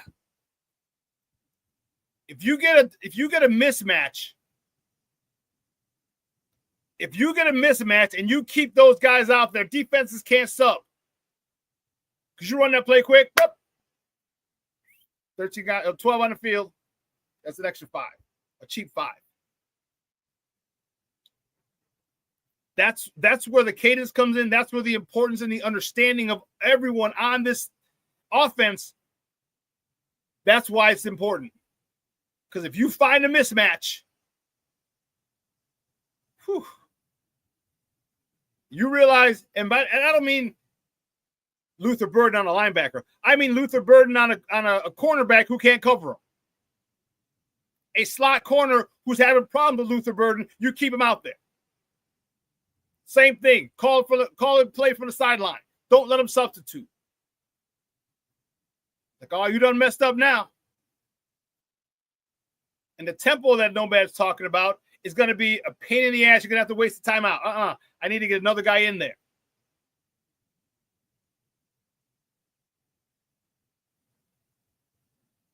With this, what I really want to see, and this is what I said with Justin. This is what I said with Mitch. Let's get that short game down where I want these slants and curls. Give me these slants stuck on automatic. That's Luther Burden's specialty, Mr. Yak himself. I told you, he led NCAA in Yak last year. Get it to him, let him go. But let's get this short game down where it is unconscious, where you can just do it. It is second nature. You throw the ball, you know he's going to be there, he's there. Because what happens once you get that short game down, now you're extremely susceptible to double moves. Extremely susceptible. Because you got to bite, especially if they're hitting these slants, first down, slant, first down, hitch, first down. You can't keep giving up 6, 8 yards, 10 yards a pop as a defensive player. All of a sudden, if you're in a zone, you're going to get a little itchy and you're going to jump. So tempo is important. I think, and I think the types of plays that Ben is going to call, and that's going to vary. You got to see how froggy these defensive players are. Sometimes they want to jump routes right away. You get one slant on them, they're jumping. They're jumping routes. Now it's a sluggo, slant and go. It's going to be a but this is going to need repetition, which is why I applauded Caleb for staying when he could have been gone. Roma Dunze for staying when he could have been gone.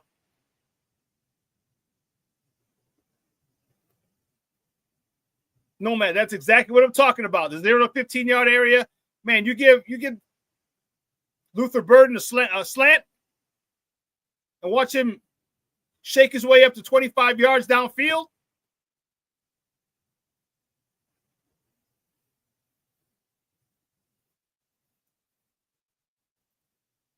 We're in a good spot. We're in a very good spot. And this is all after we shove the ball down your throat, right down your mouth. Big shout out to my guy Hitch. This is all after we run the ball down your throat. Because one of the other guys I want to see, I cannot wait for Kyle Monungai to be the guy you just cannot bring down. I'm telling you, he's Ashton Jency without the speed. And you can build speed. I don't know if you can get to 4.3, but you get him to a 4.5, a low 4.5, a 4.4. With his contact balance, his refusal to fumble. He didn't have any fumbles in college. None. No fumbles. And the way that he passed pros, come on, there's a lot to like about this guy. I can't wait to see it. He's one of those guys that you know he's good, and he seems like Mr. Reliable. Not a big play threat, just Mr. Reliable. Like with him, it'll be a 12-yard drive, and he'll punch it in from the 1. As opposed to Swift, boom, we'll take it to the house from 50, 60 out. Which I'm okay with. I am more than okay with chopping you down piece by piece. Because guess what? It wears on you. Fatigue sets in.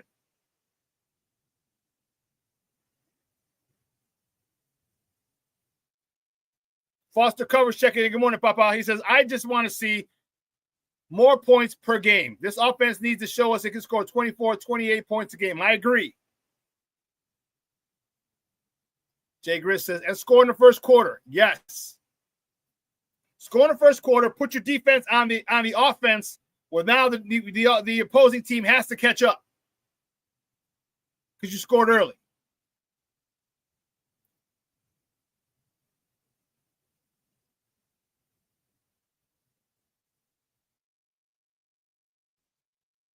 This is a really fun time. So we got about 4 or 5 weeks to relax. Sign these 3 second-round picks. And, man, hit the ground running. And like I told you last year, I'm going to tell you this year, be where your feet are at. This is for, I hate to use the analogy. Okay, so I won't.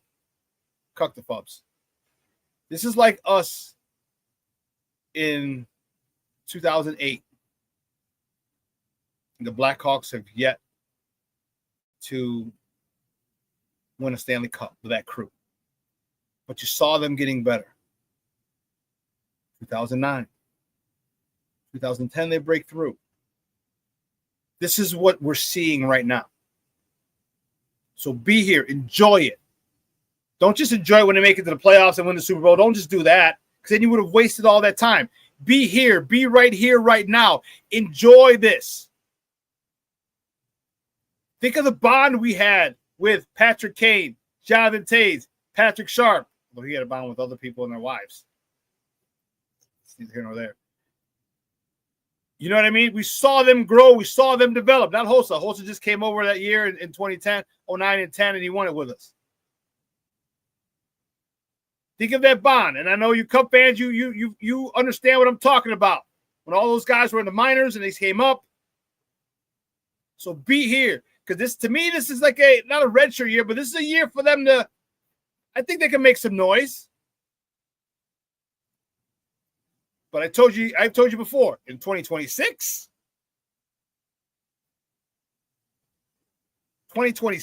season, ooh-wee. Yeah, no, man, for real. He says, anyone else feel like they're getting old waiting for football in this dead period? Yeah. I actually got to talk to the old lady now. What do you want to do, hon? There's a street fest this week. There's a patio. There's a rooftop we can go to. But this is gonna be fun as we're waiting for training camp. The buzz is gonna get, the noise is gonna get louder. All right, be here, be present, and be patient. That's the most important thing. Be patient. I know we don't have a lot of it because we've seen. All right, they screwed up Justin, they screwed up Mitch, screwed up Jay Cutler. But I think we got the guy now.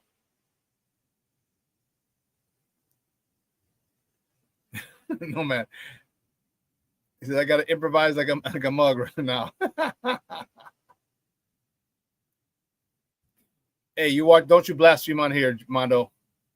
Said we have winning baseball in Chicago from the good guys. No, the Sox are the good guys. Remember that. You guys are lovable losers.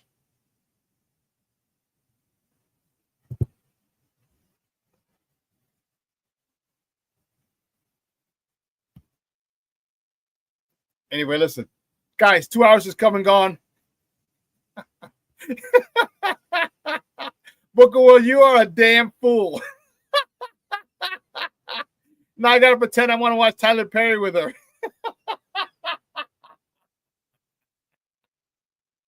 You are a damn fool, boy. Jay Grizz says, Cubs have me worried that we can't be good teams and legit pitching. I don't think so. I think you're in a good spot too, bro. I think you're in a good spot. You lost 2 series. You're in the games. Not like you got blown out. You're down your number 1 and your number 2 starters. All right. The rumors are coming out of Atlanta that they're trying to get rid of Chris Sale. If they do, the Cubs better be first in line. So what happens? What happens, Jay Grizz, if Chris Sale goes to the north side? What happens? All this shit stops. All this shit stops. You're like, oh, Chris Sale. There's a lot of talk about Atlanta trying to get rid of Chris Sale. And if they do, all that shit stops immediately. You put him, at the top of your rotation, Mr. Cy Young. Now you're cooking with chicken grease. No, man, you're a fool too. My girlfriend got me watching Heat of the Night and shit.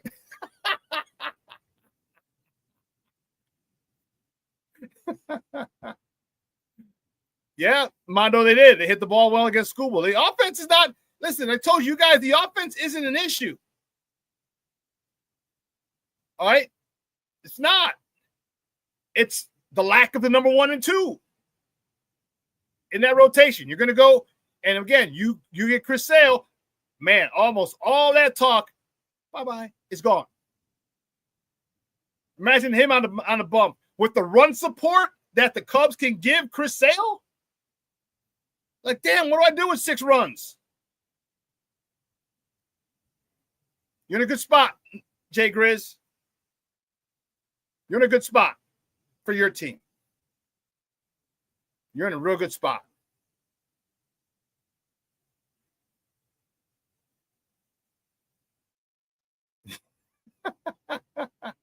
King Booker was the same movie, pretty lady with a dark-skinned bad guy who's saved by some red bone.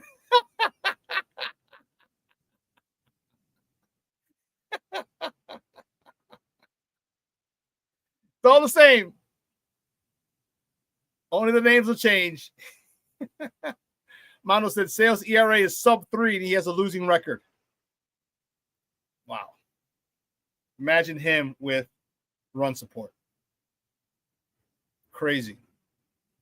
Crazy, crazy, crazy. Foster's, I agree with you completely. Says, got to credit both GMs in Chicago, Sox and Cubs. They put together solid teams. Cubs are expected. Sox are impressive for where they were a year ago. I told you, just win me 63 games and that's it.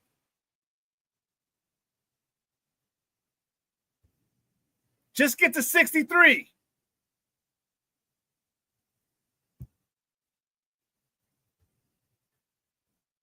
That's it. Let's get out of the 100-loss season, and that's one hell of a comp. That'll be 21 more wins.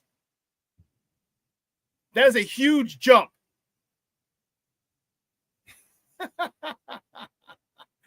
No, man, says first the Fat Boys break up, then we got to wait 6 weeks for football.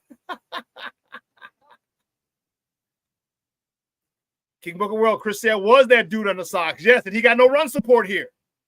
None. Jay Grizz, like a lefty Blackjack McDowell, yes. Except he throws a lot harder than Blackjack did. Blackjack was in the low to mid-90s. So don't worry, Jay Grizz and Cub fans. You're in a good spot. Even though your team sucks, even though they're the best record in the National League, they still suck. You're in a good spot. You're in a real good spot. Yeah, you're good. Well, man, listen, 2 hours is come and gone. Phenomenal. Man, I want to thank you guys in the chat. You guys are freaking awesome. I appreciate it. You guys were live as hell today. Tons and tons of questions. Tons and tons of comments. A couple of smart-ass remarks. Like I said, bring them all, baby. Ain't nobody scared over here. All right? Shut up, Mondo. It's like I love hearing you say the Cubs are in a good spot because it irks and goes against every fiber in my being But I got to be honest. I got to keep it a buck. But yes, it does hurt. Hey, listen, before I want to say happy Father's Day to all you fathers in the chat. Okay. You fathers play an important role in the lives of children, men and women, boys and girls. Okay. The things you do for the love of a father is one that cannot be replicated if it's not there. All right. So all you fathers, thank you for being there for your kids' lives. You make this world a better place. Believe you me. All right. We're going to replay this at 6 tonight, 12:15. We're going to have Lakina and Sid at Second City Sports. They're coming for another 2 hours of sports talk. Okay. Smoke Fellas tomorrow, 11 a.m. to 1 p.m. Central Time. They on some craziness as always. All right. So make sure you tune into all of Sports Zone Chicago's broadcasts. All right. Listen. Tell you this every single time, and I will continue to tell you this as long as I do this podcast. Let your loved ones know you love them, because tomorrow is promised to no one. If you follow me on Twitter, go back and look what I posted. There was a family in that India crash. He was moving his family from India to London, I want to say. They'd been separated, and the family stayed back in India. He went and got his family, and they're going to start a new life, and boom. Okay? They took a selfie just before they left. Sent it to some friends, to family and friends. Said we'll text you when we get back, when we land, and the plane crashed. Okay.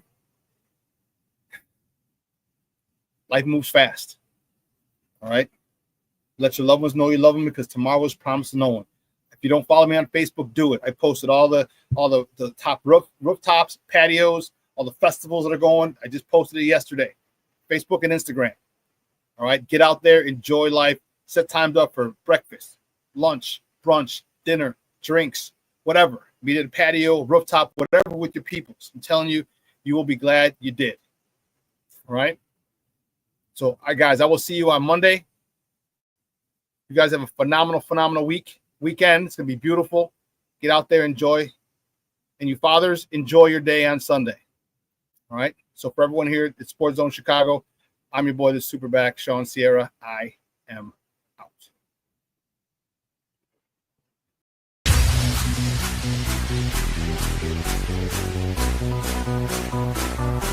Come on, laced up.